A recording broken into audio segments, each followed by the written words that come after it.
Major funding for KPBS Evening Edition has been made possible in part by Bill Howe Family of Companies, providing San Diego with plumbing, heating, and air restoration, flood and remodeling services for over 40 years.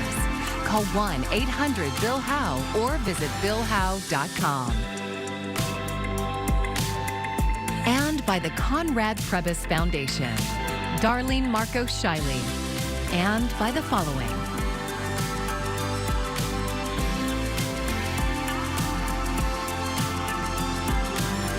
And by viewers like you. Thank you.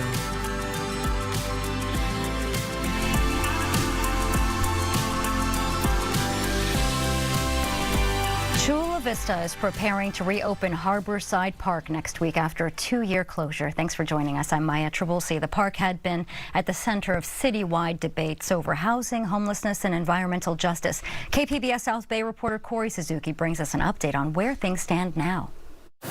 It was in August of 2022 that the City Council announced they were closing Harborside Park so the city could evict dozens of unhoused people who had taken shelter there during the pandemic. At the time, the plan was to eventually reopen the park. But as the months went by, city leaders started talking about closing it permanently. That shocked residents who lived near Harborside. There's already a divide when it comes to access to parks in Chula Vista between the newer, wealthier east side and the poorer, more industrial west side, where Harborside is. Save our park! Residents fought back. Late last year, the City Council finally backed down. They agreed to reopen the park with a new field and basketball courts, renovated bathrooms, and a new park ranger station.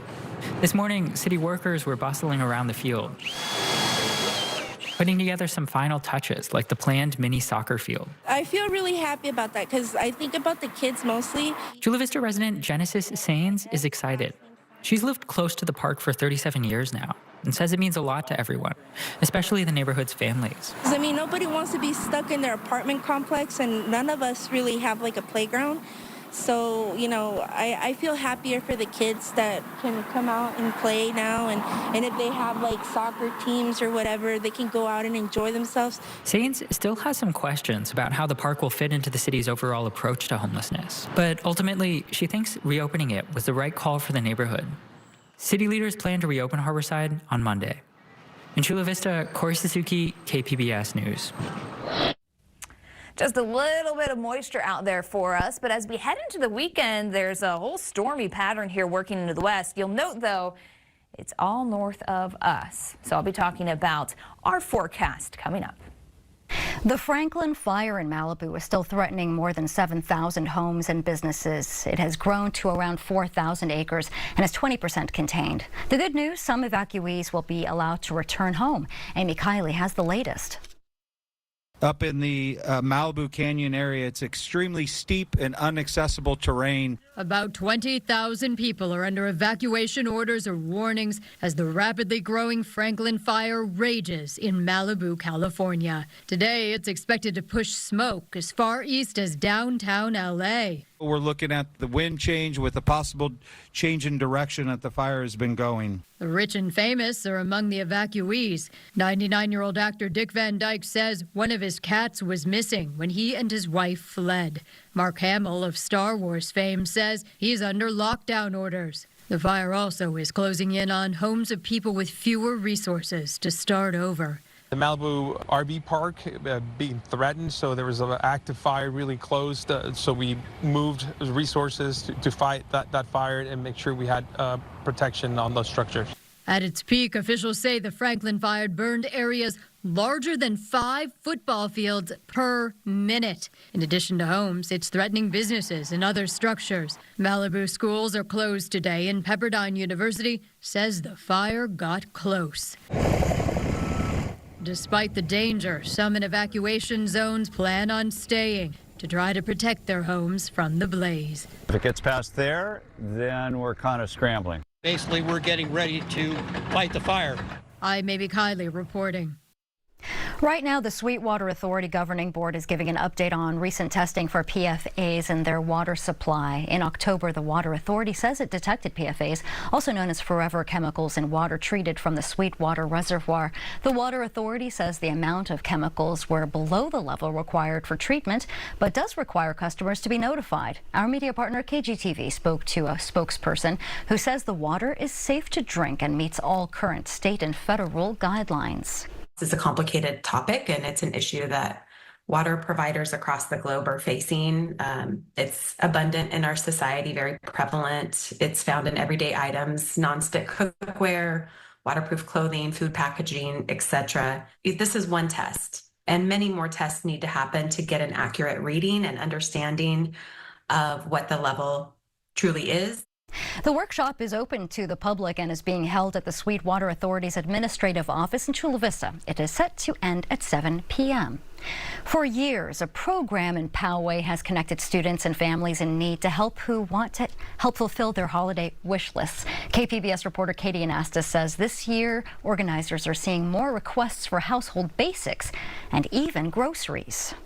More than 400 families are getting gifts this year through the school district's Giving Tree program. Donors get a wish list from each recipient family, along with kids' ages, clothing sizes, and genders. But this year, wishes go beyond Barbies and toy cars. So this year, I think that we've probably gotten more people asking for the most basic things. We had a 2-child family where one child asked for cereal and the other child asked for milk. I've never seen that before. A lot asking just for food, just for toilet paper, just shampoo, just the basic things. I think the prices have gone up so much that people are just hurting a lot this year. Poway has a higher median income than most parts of the county. Still, 15% of residents can't afford 3 nutritious meals per day, according to the San Diego Hunger Coalition. I do think that a lot of people think, oh, Poway they have these homes, they have this community, they're whatever. But in every community, there's people that are hurting. Counselors and other school staff identify recipients. Sometimes they're students who already participate in other programs like school food pantries.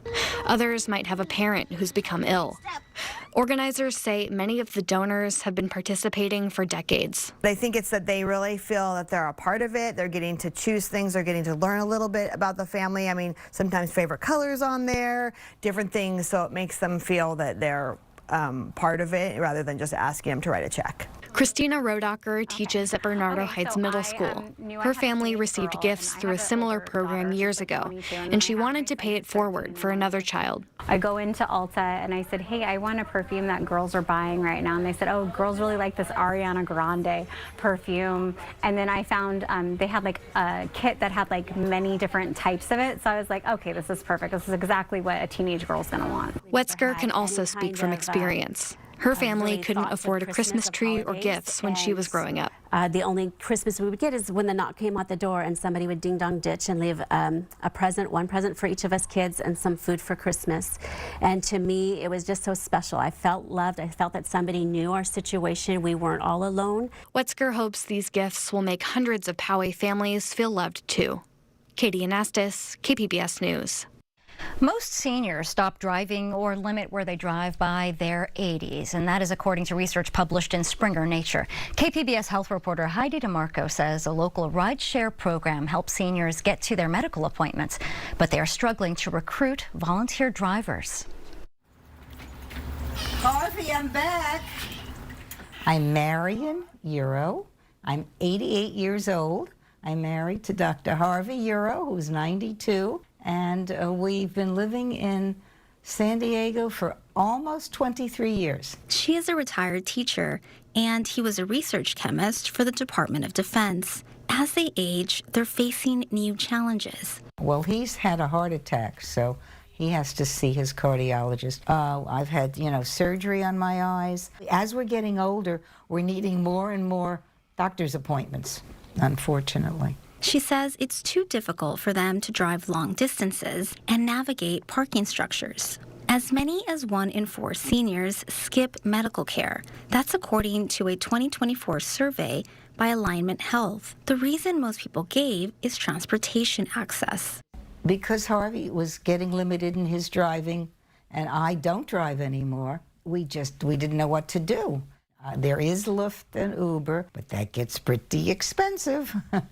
I happened to find out about On the Go. On the Go is a transportation program run by the nonprofit Jewish Family Service for adults 60 and older. They pick up riders throughout San Diego County. We have many older adults who are wanting to stay living independently in their homes, but because they can no longer drive to their medical appointments or, maybe to the grocery store, they're having a harder time maintaining that independence. A UC Davis health study suggests health providers ask patients about transportation insecurity. Robertson says seniors hesitate asking for help from family and friends to avoid feeling like a burden. And so they would hold off on asking for that assistance, but then their own health would be failing because maybe they weren't getting to the store as often or getting to the doctor when they needed to. So this is really a lifeline for those folks to live their most optimal, healthy, thriving lives. Research from Columbia University shows when older adults stop driving, the risk of depression nearly doubles. Robertson explains these rides help combat that issue. They really are that warmth and that connection to someone else that day as well. So we do worry that sometimes older adults become isolated as well. The program is free and enrollment is old school. Ride requests are processed over the phone, not online. Honestly, I'm just not computer literate. I can use the cell phone, but somehow the Lyft and the Uber and everything, it got to be a little much for me. But the program needs more volunteers. There are 1,500 riders currently enrolled, but only 150 active volunteers. Robertson says they've had to prioritize medical rides, which make up 75% of all trips. So we're definitely seeing the need for this service outpacing available volunteers. One of the reasons we think is that we know folks' lives are busy and they think, I can't fit this into my schedule. But really, all that we're asking for is that volunteers give 1 to 2 rides per month. Jewish Family Service trains volunteers, reimburses them for mileage, and pays for secondary insurance. There's a wait list for new riders, and current members are allowed up to 8 one-way rides per month, plus medical appointments. What I kind of get the feeling from people is they're afraid to have strangers in their car. Marcia Fernando has been volunteering for 12 years. But they're beautiful people. And if you sit back for a moment and think, what if I couldn't drive anymore? What if I couldn't drive? You'd be devastated. And so here you are giving somebody a gift that's priceless. Today, Marcia is driving the Euros to the eye doctor. Sure. Good morning. How are you? That is so humbling to me that they trust me, and maybe they don't have a choice, but I want to take extra good care of them and make them super comfortable because they're getting in a car of a person they don't even know. And you moved here from New York? No, we actually moved here from Maryland. We originally... But over the years, we've met some wonderful people. And as I say, I don't know what we would do. Eventually, Harvey won't be driving, and then we really will have a problem.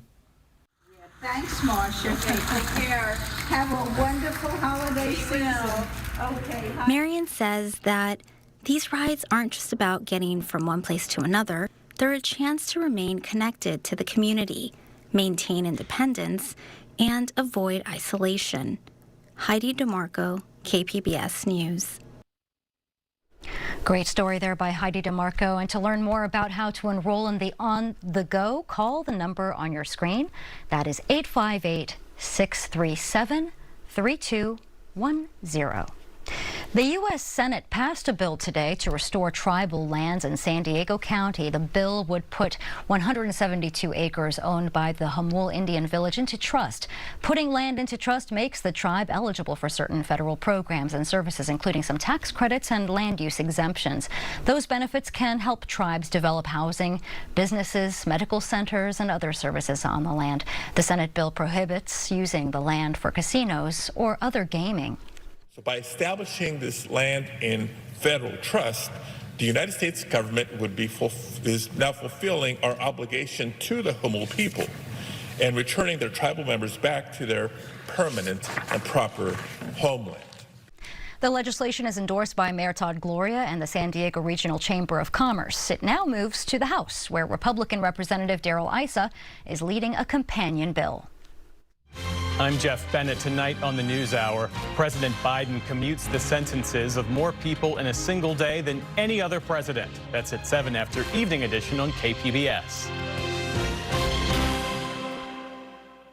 Well, the clock is ticking on a U.S. ban of TikTok set to take effect in less than 6 weeks.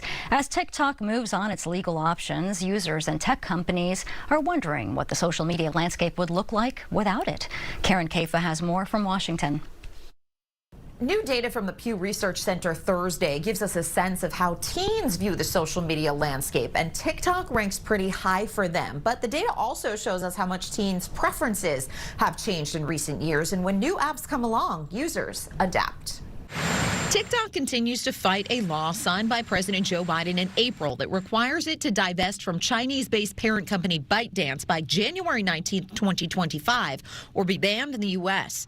Lawmakers argued national security concerns. TikTok argues a right to free speech. If the law takes effect, U.S. app stores and internet services could face hefty fines for hosting the app and its updates. That's what keeps it running smoothly. So after a certain point, if you're not getting updates to TikTok, it's basically going to stop working. And that could prompt a shift in where users spend time online, especially younger users whose preferences change. One of the things that is constant with the work that we do with teens is just acknowledging that the social media landscape can change, and sometimes swiftly. Monica Anderson of the Pew Research Center says their survey of teens ages 13 to 17 found nearly half say they are online almost constantly. YouTube is the most widely used and visited platform among teens, and about 6 in 10 visit TikTok every day. Some TikTok users have started to lean into similar platforms like Meta's Instagram Stories, but could eventually see change among the big U.S.-based tech companies, who CNET technology reporter Abrar Al-Hiti says are facing their own government pushback because of their size and influence. They're not going to be banned, but they are facing some pushback as well. So it is an opportunity for American companies to potentially step in and fill the void, but it's still, they're still facing scrutiny for other reasons too. On Monday, TikTok and ByteDance asked another federal appeals court to temporarily block the law pending a review by the U.S. Supreme Court. If the Supreme Court doesn't reverse the ban, President Biden or President-elect Trump, when he takes office on January 20th, could offer a 90-day extension for TikTok to find a suitable buyer. Despite trying to ban TikTok during his first term, Trump said before his 2024 election he would not allow the ban. In Washington, I'm Karen Kafa. And we're learning more about how too much social media use can affect people's mental health. As KPBS North County reporter Alexander Wynn shows us, a recent study says it's affecting young men in unexpected ways. John Lim is a firefighter in Encinitas. He is in the gym for an early workout session before work. His physique is like that of some fitness models on Instagram, but he says, don't believe everything you see. They take 100 pictures to post that one perfect one. A recent Australian study shows that social media platforms like TikTok and Instagram are fueling young men with unhealthy and often unrealistic obsessions with lean physiques. What they see is that Instagram model, the guy at the gym that's on whatever stuff he's on, looking all jacked. They want to implement that. They want to compare themselves to that image, and that's where this whole mental illness thing begins. The term for that is body dysmorphia. Previous body dysmorphia studies have largely focused on young women. This is one of the few that looks at the effect on young men. According to the study, these young men see themselves as small and weak, even though they already have a good physique. It is interesting to see when they're looking at the image of themselves, what they perceive they need to work on, and they are in fact quite healthy and quite fit. Rome Boondock is the trainer and owner at the Camp Transformation Center San Marcos. He says while trainers are not qualified to diagnose body dysmorphic disorder, he can help his clients by discussing their long-term and short-term goals. That's a good cue for us to understand if this is potentially an issue. When we understand their goals, we can then start addressing what's sort of realistic within the realm of what they're trying to accomplish and start making more reasonable steps for them to approach it. The study shows that young men who seek validation through comments and likes are more likely to experience body dysmorphia. Andrew Spildiner is a social scientist at Cal State San Marcos. He says social media is giving young people a curated, unrealistic view of the world. It's really transformed the generation coming up's ability to interact with each other. It's affected their self-esteem.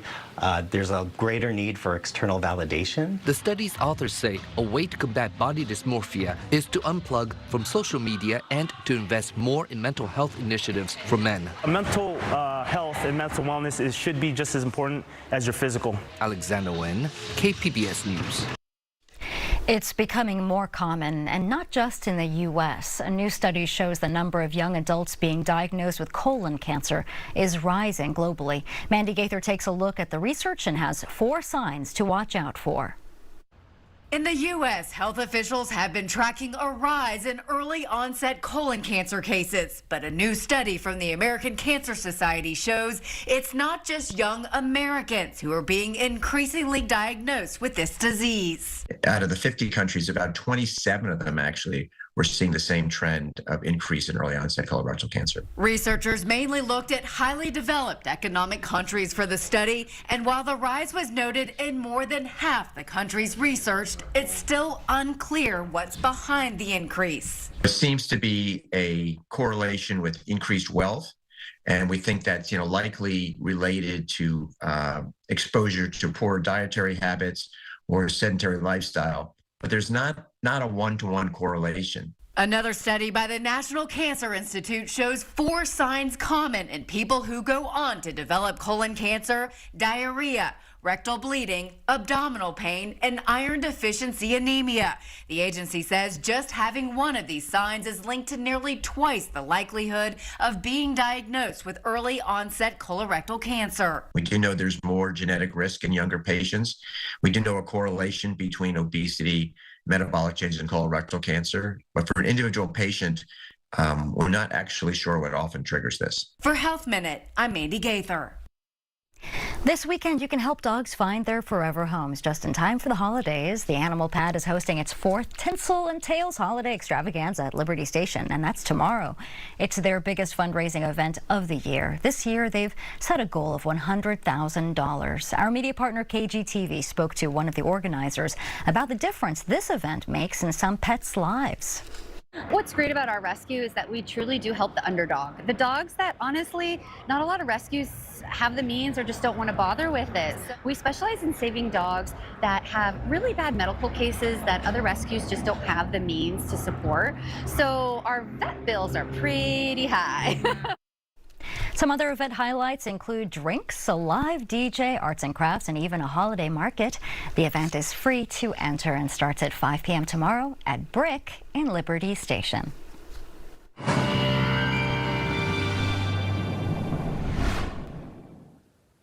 Just a little bit of rain in the area is a sign of the changing times. We've gotten some more humidity to come into place, which is some great news after the week we've had in Southern California with all the dry conditions, the winds, and of course those fires. The good news is that we do have, again, some rain around. It's not a lot as we speak of it, but as we go into Saturday, there's another front comes through. That one's going to be dry, all the action farther north, and there will be more potential for stormy weather across the western U.S. into early next week. However, for us, it's just going to amplify some of those winds, unfortunately. So we will be looking at a return of that and maybe even some dry times as we go to the middle of the upcoming week. First up, though, as you can see, we've got the moisture out there tonight. A couple of showers not out of the question, especially early on into the evening hours. Then after that, as we go beyond midnight or so, things will quiet down. Temperature 55 for the low in the city as you head towards Borrego Springs, 42, and Mount Laguna headed to 36. Tomorrow, we should try to break out to some sunshine at some point. Chula Vista coming in at 64 for your high, but same thing for San Diego in town, and as you go towards Escondido, coming in at 65 degrees. Like I said, stormy pattern on tap for us Saturday into Saturday. Lots of activity here across the western U.S. So if you're traveling northward for a holiday weekend up the I-5, be prepared because it will get wet and stormy in several different spots. But for us closer to home, we should stay dry right through the weekend here. We're not going to be talking about significant changes. We do have the onshore flow throughout most of it, so that will mean that humidity is up. We won't be talking about the extra dry times that we've had recently. Notice the cloud cover is in place for Saturday, all ahead of that front, which comes through Saturday night into Sunday. Doesn't change much of our weather other than we'll dry out a little bit, brighten up those skies a little bit on the backside of things. For our mountain communities, headed to 50 degrees as we close out the weekend, and for our desert communities, we're back through the 60s, making a run into the 70s later on. For KPBS News, I'm AccuWeather meteorologist Melissa Constanzer. Poet and educator Jason Magabo Perez will soon wrap up his 2-year term as the City of San Diego's official Poet Laureate. KPBS arts reporter Julia Dixon Evans talked to Perez about his work. Here is a parable, a prayer perhaps, for those unmapped. Jason Magabo Perez reads from his poem, We Draft Work Songs for the City. He kicked off his term as Poet Laureate by reading this poem at the State of the City address in 2023. Still the problem of rent, still the problem of loans, still the problem of property. This alley off University is a gallery of abandoned mattresses. Perez's poetry is deeply rooted in place, identity, and memory. He sees poetry as an accessible and essential art form, but community expression and growth hinge on planting and nurturing the seeds of creativity. Of this tissue we often call ourselves. I'm a community organizer. I know it takes a lot of time, right, to build relationships, to build trust, to build reciprocity, build, cultures of accountability. A poetry festival at UC San Diego on Saturday will include poetry readings, panel discussions, and a zine-making lab, and officially celebrate the end of Perez's term. But for the Poet Laureate, the festival is more like a beginning. But I'm hoping it just is another space where we convene and we dream and plant more seeds. Julia Dixon Evans, KPBS News. You can find tonight's stories on our website, kpbs.org. Thanks for joining us. I'm Maya Trabulsi. I hope you have a great evening. Major funding for KPBS Evening Edition has been made possible in part by Bill Howe Family of Companies, providing San Diego with plumbing, heating, and air restoration, flood and remodeling services for over 40 years. Call 1-800-BILL-HOWE or visit billhowe.com. And by the Conrad Prebys Foundation, Darlene Marco Shiley, and by the following.